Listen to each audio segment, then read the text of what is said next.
Hello আমার ছোট ভাই বোনেরা, কেমন আছো তোমরা সবাই? আশা করি সবাই অনেক ভালো আছো। তোমাদের সকলকে তোমাদের ইউটিউব চ্যানেল বাংলা ম্যাথস 2.0 স্বাগত জানাই। তো ফ্রেন্ডস, আজকে ক্লাস 9 এর অঙ্ক করাবো। ক্লাস 9 এর কোষে থেকে 18 চ্যাপ্টারের 6 এর পরের অঙ্কগুলো, অর্থাৎ 1 থেকে 5 এর অঙ্কগুলো আমি গত ক্লাসের ভিডিওতে দিয়ে দিয়েছি। আজকে 6 এর অঙ্ক থেকে শুরু করব। তো যারা গত ক্লাসের ভিডিওটি দেখোনি, আমি এই ভিডিও ডেসক্রিপশনে দিয়ে দেবো, অতি অবশ্যই দেখে নেবে।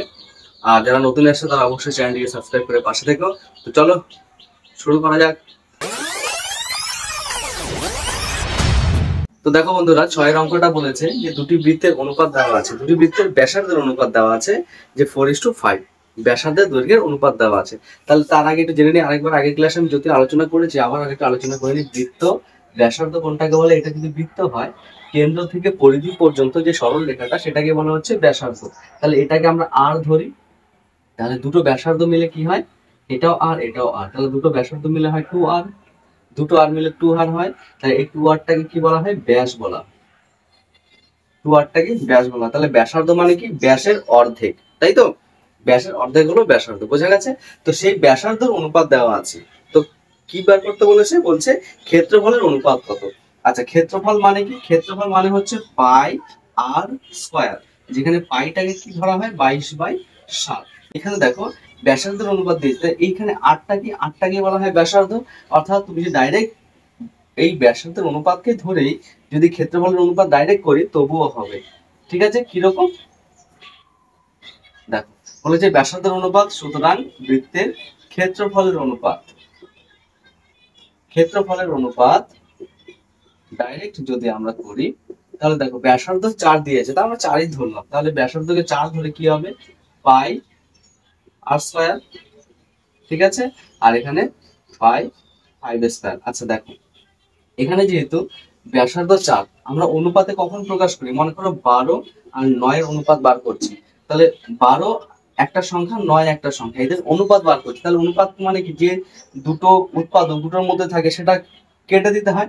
দেখো 12 এর মধ্যে 3 আছে, 3 4 12, 9 এর মধ্যেও 3 আছে, 3 3 9, অর্থাৎ 3 দিয়ে কাটাকুটি যাচ্ছে। 3 দিয়ে কাটাকুটি করলে দেখো এটা আসছে 3 4 12, আর অনুপাত 3 3 9, 4:3। তাহলে এই যে 4:3, এটা কি আসল সংখ্যা? আসল সংখ্যা না, আসল সংখ্যা হলো 12 আর এটা 9। তাহলে অনুপাতটা কি? অনুপাত হচ্ছে লঘিষ্ঠ আকারে, অর্থাৎ যেটা যেই গুণিতকটা দুটোর মধ্যে থাকে সেটা কেটে অনুপাত প্রকাশ করা। তাহলে 4:5, এটা নিশ্চয়ই আসল ব্যাসার্ধ না, তাই তো? তাহলে ব্যাসার্ধ, তাহলে 4-এর সাথে একটা সংখ্যা গুণ আছে, আবার 5-এর সাথেও একটা সংখ্যা গুণ আছে, সেটা আমরা জানি না। এটা কেটে অনুপাত প্রকাশ করে। তাই এখানে কি লিখবো? এখানে এই জায়গাটা একটা লাইন লিখবো যে ধরি ধরি ব্যাসার্ধ, ধরি ব্যাসার্ধ 4x ও 5x। ঠিক আছে? এই কথাটা লিখে নিলে কি বুঝতে সুবিধা হয়। তাই ধরি বৃত্ত দুটি ব্যাসার্ধের দৈর্ঘ্য 4x ও 5x, এটা অনুপাত থেকে আমরা ধরে নিলাম। তাহলে ব্যাসার্ধ যদি 4x হয়, তাহলে পাই আর স্কয়ার, তাহলে কি হয়ে যাবে? পাই আর স্কয়ার মানে এটা হয়ে যাবে, অর্থাৎ 5x আর হোল স্কয়ার হয়ে যাবে। বুঝতে পারলে? ওইভাবে করলেও হতো যে pi 4 square by 5 square, pi by কেটে গেল, 4 স্কয়ার 5 স্কয়ার 4 4 16, 5 5 4:25, মানে 16:25 অ্যান্সার ওইটাই আসবে। কিন্তু ব্যাসার্ধকে ধরে আমরা করছি। আচ্ছা দেখো, দুটোর মধ্যে পাই আছে, পাই পাই কেটে গেল, তাহলে এখানে হলো 4 স্কয়ার 16 x স্কয়ার অনুপাত 5 স্কয়ার 25 x স্কয়ার। দেখো দুই দিকে x স্কয়ার কেটে গেল, অর্থাৎ 16:25 অ্যান্সার। তাই এখানে দেখো এক্সট্রাকে না ধরলেও হতো, ধরে নিলেও কি ভালো হয়। ঠিক আছে? তো এই গেল অঙ্ক 16:25। তো চলো এবার পরের অঙ্কে চলে যাই। তো ফ্রেন্ডস, সাতের অঙ্কটা দেখো, বলছে সুমিত ও রেবা একই দৈর্ঘ্যের দুটি তামার তার এনেছে। আচ্ছা, সুমিত ওই তারটি বেঁকিয়ে একটা আয়তাকার চিত্র তৈরি করেছে, যার দৈর্ঘ্য 48 সেমি ও প্রস্থ 40 সেমি। অর্থাৎ দেখো দুটো একই দৈর্ঘ্যের তামার তার, একই দৈর্ঘ্যের তামার তার, আরো বড়, মনে করো এত বড় একটা তামার তার এনেছে। তাহলে সুমিত কি করেছে? এই তারটা দিয়ে একটা আয়তাকার চিত্র অঙ্কন করবে বা চিত্র বানালো, আয়তাকার ক্ষেত্র বানালো, যার দৈর্ঘ্য হয়ে গেল 48, প্রস্থ হয়ে গেল 40। ঠিক আছে? আচ্ছা, তারপর বলেছে কিন্তু রেবা একই দৈর্ঘ্যে তামাক তারটি বেঁকিয়ে বৃত্ত তৈরি করেছে।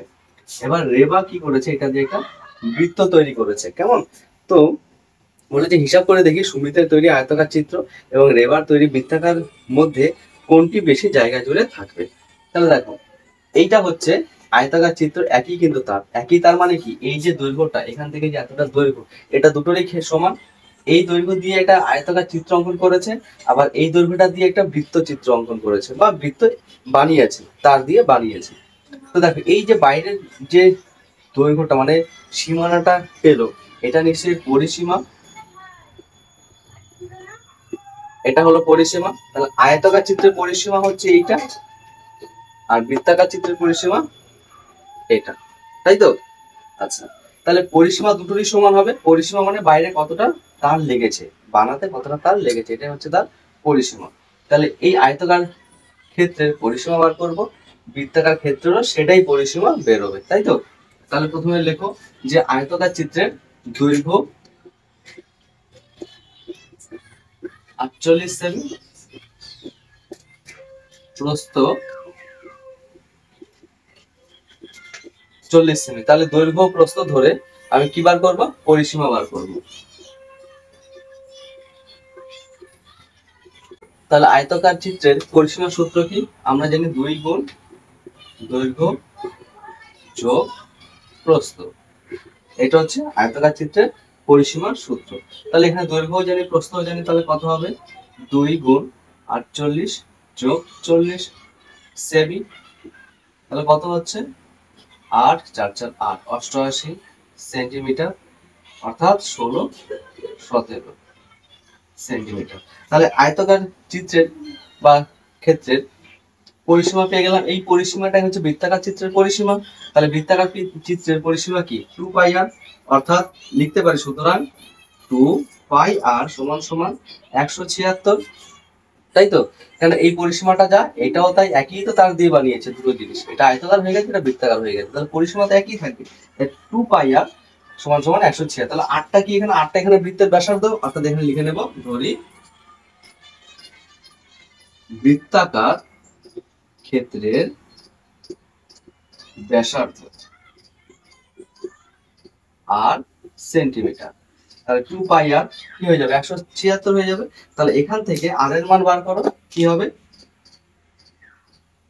2 গুণ 22/7 গুণ আর সমান সমান 176, অর্থাৎ আর ইকুয়াল টু কি হবে? 176, নিচে চলে আসবে 2 গুণ 22 আর উপরে চলে আসবে 7। তা 2 দিয়ে যদি কাটি, 8 দুগুণে 16, 8 দুগুণে 16 আর 22 দিয়ে 88 কাটে 4 হচ্ছে, অর্থাৎ 4 7 28। তাহলে আমি এখানে ব্যাসার্ধ পেয়ে গেলাম, এই ব্যাসার্ধটা পেয়ে গেলাম 28 সেন্টিমিটার। তাহলে ব্যাসার্ধ যদি আমি 28 সেন্টিমিটার পাই, তাহলে সেই আমি ক্ষেত্রফল পেতে পারি।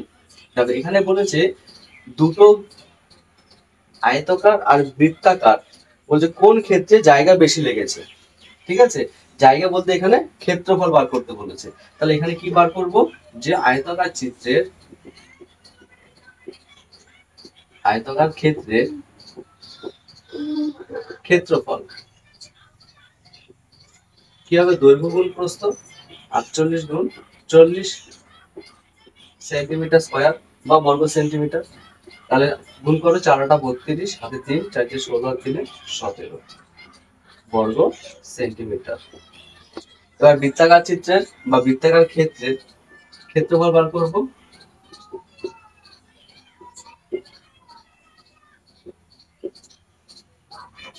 কি হবে? পাই আর স্কয়ার, পাই হচ্ছে 22/7 আর কত?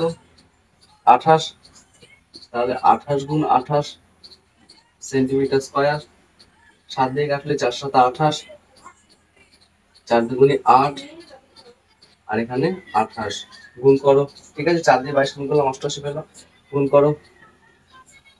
28 64 হাতে 6, 8 64 70 16 17, 4 6 14 2, অর্থাৎ 2464 সেন্টিমিটার স্কয়ার।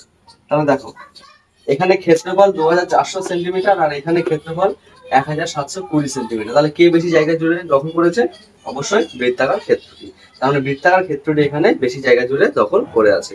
তো আশা করি বুঝতে পেরেছো। তো চলো এবার নেক্সট অঙ্কে চলে যাই।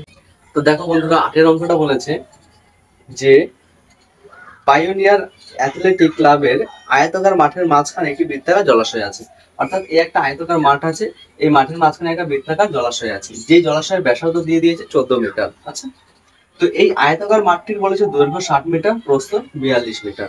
তো বলেছে বার করতে কি হবে, যে জলাশয় বাদে আয়তাকার মাঠের বাকি জায়গায় ঘাস লাগাবে।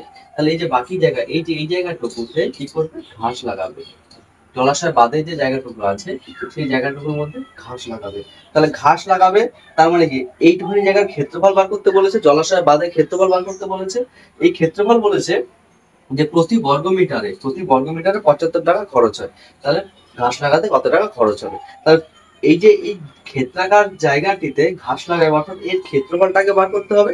তারপর ওই ক্ষেত্রফলকে, যেহেতু প্রতি বর্গ মিটারে 75 টাকা, ওই বর্গ মিটারে কত গুণ করলে বেরিয়ে যাবে। তার মানে প্রথম কাজ কি, এইটুখানি জায়গার ক্ষেত্রফল বার করবো, তাই তো।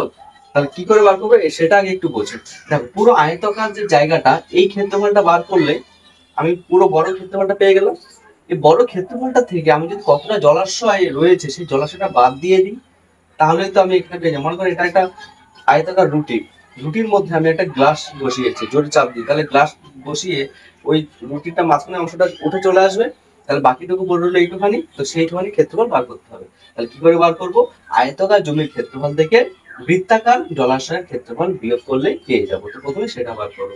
আচ্ছা, প্রথমে কি লিখবো, আয়তাকার জমির দৈর্ঘ্য, লিখে লিখে করতে হবে। আমি লিখছি না, আমি মুখে বলছি, তোমরা লিখে নাও। আয়তাকার জমির দৈর্ঘ্য কত দেওয়া আছে, 60 মিটার।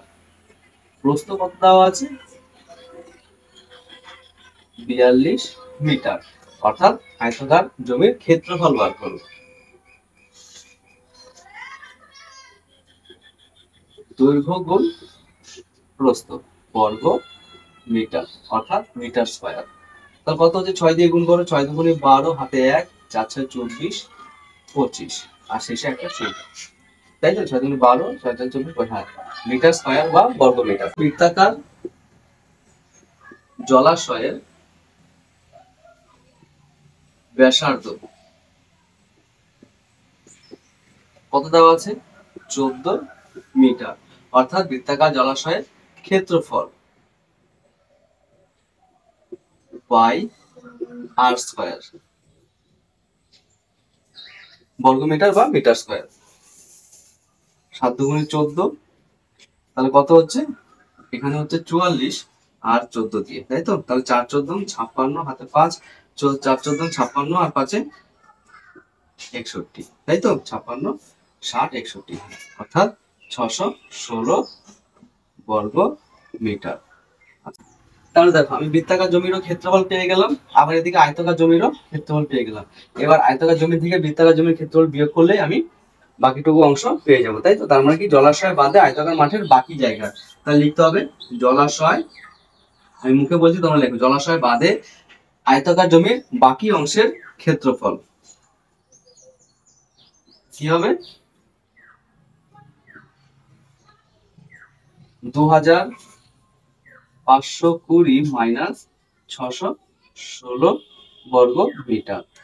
অর্থাৎ কি বেরোলো দেখো, 10 থেকে 6 বিয়োগ করলে 4, 2 2 দিয়ে করলে 0, 6, 15 থেকে 6 বিয়োগ করলে 9, আর এটা 1। আচ্ছা, প্রতি বর্গ মিটার 75 টাকা।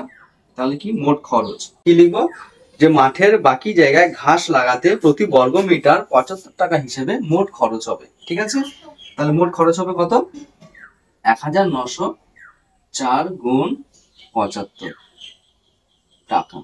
তাহলে এটা গুণ করে তোমরা বসিয়ে নাও। ঠিক আছে, আমি আলাদা গুণ করে দিচ্ছি। তাহলে আমি এখানে গুণটা করেছি, দেখো কত পড়ছে, 14,02,800 টাকা। এটা হয়ে গেল অ্যান্সার।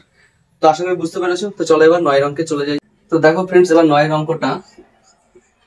অঙ্কটা কি বলেছে, বলেছে একটা বৃত্তাকার পার্ক আছে, এই পার্কের চারিদিকে একটা রাস্তা আছে, সেই রাস্তাটা কত মিটার চওড়া, 7 মিটার চওড়া। ঠিক আছে, আচ্ছা এই পার্কের বাইরে 7 মিটার চওড়া একটি রাস্তা আছে। আচ্ছা, এবার রাস্তাটার ক্ষেত্রফল বার করতে বলেছে। ঠিক আছে, রাস্তাটা ক্ষেত্রফলটা বার করতে বলেছে, এইটুখানি অংশ বার করতে বলেছে। তাহলে কি করে বার করব, একই প্রসেস, পুরো বড়টার ক্ষেত্রফল বার করব, ছোটটার ক্ষেত্রফল বার করব। তাহলে বড়টার ক্ষেত্রফল থেকে ছোটটার ক্ষেত্রফল বিয়োগ করলেই রাস্তার ক্ষেত্রফল পেয়ে যাব। ঠিক আছে, আচ্ছা এবার প্রসেস হচ্ছে কি করে বার করব। দেখো আমাকে দিয়ে দিয়েছে ভেতরের পরিধি দিয়ে দিয়েছে কত 352 মিটার, এই যে পরিধি ভেতরেরটা দিয়ে দিয়েছে। তাহলে এখানে আমরা প্রথম ধরে নেব যে বৃত্তাকার জ্যামিতির ব্যাসার্ধ, তাহলে বৃত্তাকার জ্যামিতির ব্যাসার্ধ ধরি, হ্যাঁ বৃত্তাকার জ্যামিতির ব্যাসার্ধ আর মিটার, তাহলে পরিধি কত হবে 2 পাই আর মিটার। 2 পাই আর মানে কি 2 ইন্টু 22/7 আর মিটার, এটাই বলেছে 352, অর্থাৎ প্রশ্নানুসারে বা শর্তানুসারে 2 গুণ 22/7 গুণ আর 352। তাহলে এখান থেকে আমি আগের মান বার করব, তাহলে এখানে 352 চলে আসবে, নিচে চলে আসবে 2 গুণ 22, উপরে চলে যাবে 7, কারণ এটা সমাধানের অঙ্ক, সমান সমানের এক পাশ থেকে আরেক পাশে গেলে উল্টে যায়, উপরেরটা নিচে চলে আসে, নিচেরটা উপরে চলে যায়। আচ্ছা এবার কাটাকুটি করো, 2 দিয়ে যদি কাটি 17 দুগুণে 34, 6 দুগুণে 12, তাই তো। আচ্ছা তারপরে যদি আমি 8 দিয়ে কাটি ডাইরেক্ট, দেখো 8 দিয়ে মিলে যাচ্ছে, 8 দুগুণে 16, হাতে 1, 8 দুগুণে 16 রেখে 17, অর্থাৎ আর কত পেলাম দেখো 7 8 56। তাহলে ব্যাসার্ধ পেয়ে গেলাম আমি, ব্যাসার্ধ পেয়ে গেলাম 56 মিটার। আচ্ছা তাহলে যেহেতু আমি ভেতরে ব্যাসার্ধ পেয়ে গেছি 56 মিটার, তাই তো, এটা পেয়ে গেলাম 56 মিটার, আবার বাইরে বলেছে এটা কত 7 মিটার, তাই তো। তাহলে রাস্তার সমেত বৃত্তাকার জ্যামিতির ব্যাসার্ধ পেয়ে গেলাম, সুতরাং কি রাস্তা সমেত বৃত্তাকার জ্যামিতির ব্যাসার্ধ কত হলো, এক হচ্ছে 56, তার সাথে আরো 7 যোগ হচ্ছে মিটার, অর্থাৎ 63 মিটার। বোঝা গেল? আচ্ছা তাহলে এই পুরো বড়টার আমি কি পেয়ে গেলাম, ব্যাসার্ধ পেয়ে গেলাম। আচ্ছা তাহলে এগুলো মুছে দিই, ছোটটার ব্যাসার্ধ পেলাম 56 আর বড়টার ব্যাসার্ধ পেলাম 63। তাহলে পুরো রাস্তা সমেত বৃত্তাকার জমির ক্ষেত্রফল পেয়ে যাব, সেটা লিখবো রাস্তা সমেত বৃত্তাকার জমিটির ক্ষেত্রফল কি হলো 22/7 পাই আর স্কয়ার, আর এখানে কত 63, 63 গুণ 63 মিটার স্কয়ার। আচ্ছা 7 নং 63, তাহলে 9 দিয়ে কত হচ্ছে, 9 দুগুণে 18, 9 দুগুণে 18 19, 19 এটাকে আবার 63 দিয়ে গুণ করো, 3 9 7 8 29, 4 5, 6 48, 6 নং 54, 54 58 হাতে 5, 6 আর 5 11, 9 5 14, তাহলে 12,474 মিটার স্কয়ার। এটা হচ্ছে রাস্তা সহ বৃত্তাকার জমির ক্ষেত্রফল। এবার রাস্তা বাদে বৃত্তাকার জমির ক্ষেত্রফল কি হবে,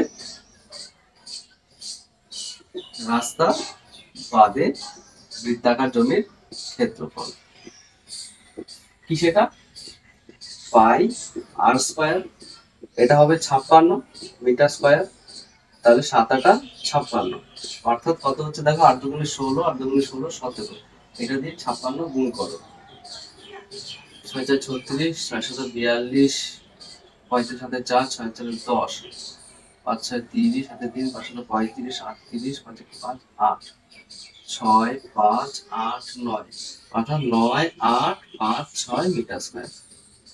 তাহলে ভেতরের ক্ষেত্রফল পেয়ে গেলাম, বাইরের ক্ষেত্রফল পেয়ে গেলাম, এবার কি করব, রাস্তার ক্ষেত্রফল অর্থাৎ পুরো বর্ডার থেকে ভেতরটা বিয়োগ করব। তাহলে এগুলো আর প্রয়োজন নেই, তাহলে এবার রাস্তার ক্ষেত্রফল কি হবে, পুরো বড়টা 12,474 থেকে 9,856 বিয়োগ মিটার স্কয়ার, বিয়োগ করো, 8 আর 6 14, 6 আর 1 7, 8 8 আর 6 14, 10 2 12, এত মিটার স্কয়ার। আচ্ছা এবার দেখো এই রাস্তার ক্ষেত্রফল হচ্ছে এইটা। এবার কি বলেছে, যে রাস্তাটি বাঁধাবে তাহলে প্রতি বর্গ মিটারে 20 টাকা, তাহলে মোট খরচ হবে কত, এই বর্গ মিটারের সাথে এটা যোগ হবে, তাই তো, পুরো ক্ষেত্রফলের সাথে, কারণ এই ক্ষেত্রফলটা বাঁধাবে। তাহলে কি লিখবো, যে রাস্তাটি বাঁধাতে প্রতি বর্গ মিটারে 20 টাকা হিসেবে মোট খরচ হয়। কি বললাম বুঝতে পেরেছো, রাস্তাটি বাঁধাতে প্রতি বর্গ মিটারে 20 টাকা হিসেবে মোট খরচ হয় 2618 গুণ 20 টাকা। 2 দিয়ে গুণ করে 8 দুগুণে 16 হাতে 1, 2 কে 2 3, 4 দুগুণে 12 হাতে 1, 2 দুগুণে 4 রেখে 5, অর্থাৎ 52,360 টাকা। এটাই হয়ে গেল তোমাদের অ্যান্সার। তো চলো এবার পরের অঙ্কে চলে যাই। তো ফ্রেন্ডস দেখো 10 এর অঙ্কটা বলেছে একটা অর্ধবৃত্তাকার জমি আছে, মানে পুরো বৃত্তাকার না, অর্ধবৃত্তাকার, মানে ব্যাসার্ধ বরাবর অর্ধেক। এই অর্ধেক জমিটা বলেছে অর্ধবৃত্তাকার জমির চারিদিকে বেড়া দেবে, এই বরাবর 5 পরিধি বরাবর বেড়া দেবে। তো বলছে প্রতি মিটারে 18 টাকা 50 হিসাবে মোট খরচ হয় এত টাকা। তার মানে মোট খরচ হয় আমার 2664 টাকা। আচ্ছা, পার মিটার কত টাকা লাগছে? 18 টাকা 50 পয়সা। তাহলে এই যে মোট টাকাটাকে আমি যদি পার মিটারে কত টাকা লাগে সেটা দিয়ে ভাগ করি, তাহলে আমার মোট পরিধিটা পেয়ে গেলাম। কতটা জায়গা জুড়ে আছে বুঝতে পেরেছো? যেমন ওই পার মিটারে 32 টাকা হলে মোট কত খরচ হবে, তাহলে ওই পরিধিটাকে 32 দিয়ে গুণ করে মোট টাকাটা পাই। এখানে মোট টাকা পার মিটার দিয়েছে, তার মানে উল্টোটা দিয়েছে, বুঝতে পারলে? তাহলে মোট টাকা লাগবে আমার 2664 টাকা, পার মিটারে 18 টাকা 50 পয়সা। তাহলে মোট টাকাটাকে পার মিটার দিয়ে ভাগ করলে আমার কতটা পরিধি সেইটা পেয়ে যাবো। আশা করি বুঝতে পেরেছো। অর্থাৎ কি হবে, অর্ধবৃত্তাকার অর্ধবৃত্তাকার জমির কি বার করবো? পরিধি, তাই তো? আচ্ছা, তাহলে পরিধি কি করে বার করব? মোট আমার কত টাকা খরচ হচ্ছে? 2664 টাকা, আর পার মিটারে খরচ হচ্ছে 18 টাকা 50 পয়সা। তাহলে মোট ক্ষেত্র মানে মোট পরিধিকে পার মিটার দিয়ে ভাগ করলে আমার পরিধি পাচ্ছি, তাই তো? মানে মোট খরচটাকে ভাগ করছে, পরিধি পেয়ে গেল। এবার এটাকে ভাগ করতে হবে। ভাগ অনেক রকম ভাবে করা যায়। দশমিক তুলে যদি তোমরা করো তাহলে দশমিক তুলে করতে পারো। তাহলে কত পেলাম? একটা শূন্য কেটে গেল, তার নিচে পেলাম 1 8 5, উপরে 2 6 6 4 গুণ 10, 5 দিয়ে কাটো, 5 দুগুণে 10, 5 দিয়ে 3 5 15, 5 7 35, তাই তো? আচ্ছা, 37 দিয়ে এটাকে ডাইরেক্ট ভাগ করো, কত হচ্ছে? 37 দিয়ে ডাইরেক্ট যদি ভাগ করো তাহলে আর 2 দিয়ে গুণ করো, তাহলে 4 দুগুণে 8, 6 দুগুণে 12 হাতে 1, 6 দুগুণে 12 রেখে 13, 2 দুগুণে 4 রেখে 5, 1 দিয়ে দিলাম। 37 কত হচ্ছে? 7 6, তাই তো?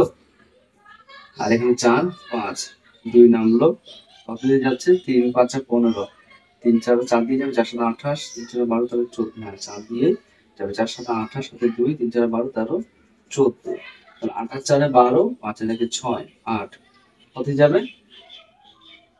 3 7 4 7 28, 4 দিয়ে যাচ্ছে। তার মানে কত পেলাম? 144 মিটার। পরিধি পেয়ে গেলাম 144 মিটার, ঠিক আছে? আচ্ছা, এবার কি করব? এই পাশটাই করাচ্ছি, হ্যাঁ। ধরি অর্ধবৃত্তাকার, ব্যাসার্ধ ধরে নেব, অর্ধবৃত্তাকার জমির ব্যাসার্ধ আর মিটার। দেখো এটাতে আমি অঙ্কের তুলনায় পরিধি পেলাম, এবার আমি ব্যাসার্ধকে আর ধরে পরিধি পাবো, ঠিক আছে? সুতরাং অর্ধবৃত্তাকার জমির পরিধি কত পাচ্ছি দেখো? পুরো বৃত্তাকারের পরিধি হচ্ছে 2 পাই আর। পুরো বৃত্তাকারে, যেহেতু এটা অর্ধ পরিধি মানে অর্ধবৃত্ত, তাই 2 দিয়ে ভাগ করতে হবে। পরিধিকে অর্ধেক করে দিলাম, তাহলে পরিধিকে অর্ধেক করলে কোন কতটুকু পাচ্ছি দেখো? এতটুকু পাচ্ছি। তার সাথে এইটুকুনিও আছে, তাই না? তাহলে কি হবে? এইটুকুনি কি, এটা আর এটাও আর, অর্থাৎ ব্যাসার্ধ ব্যাসার্ধ 2r হয়ে যাবে, যোগ 2r মিটার। এই 2 2 কেটে গেল, অর্থাৎ কি পেলাম? পাই আর যোগ 2r। আচ্ছা দেখো, এবার ব্যাসার্ধকে ধরে আমরা এই পরিধি পেলাম, আর অঙ্কতে করে 144 পরিধি পেয়েছি, তাই তো?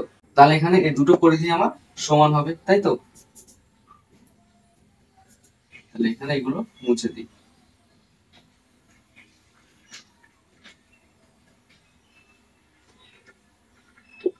সুতরাং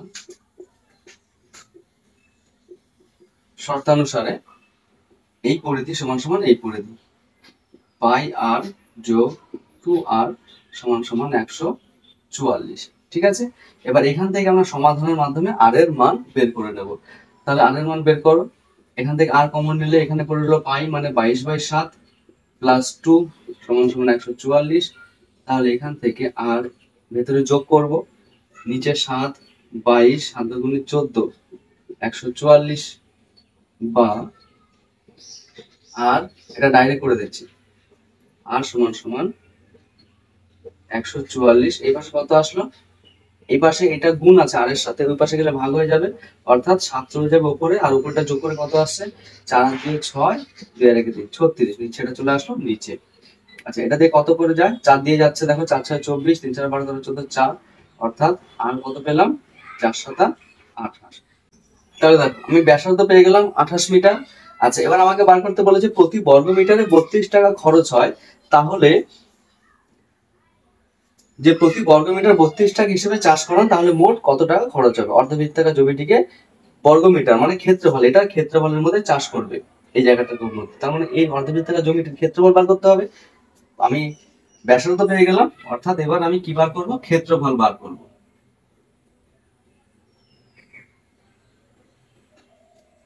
তাহলে লেখো অর্ধবৃত্তাকার জমিটির ক্ষেত্রফল কত, পাই আর স্কয়ার মিটার স্কয়ার। দেখো পাই আর স্কয়ার যদি করি, পুরো বৃত্তের আমি ক্ষেত্রফল পাচ্ছি, পুরো বৃত্তের ক্ষেত্রফল পাচ্ছি, কিন্তু এখানে তো পুরো বৃত্ত না, অর্ধবৃত্ত, অর্থাৎ একে 2 দিয়ে ভাগ করে দেবো।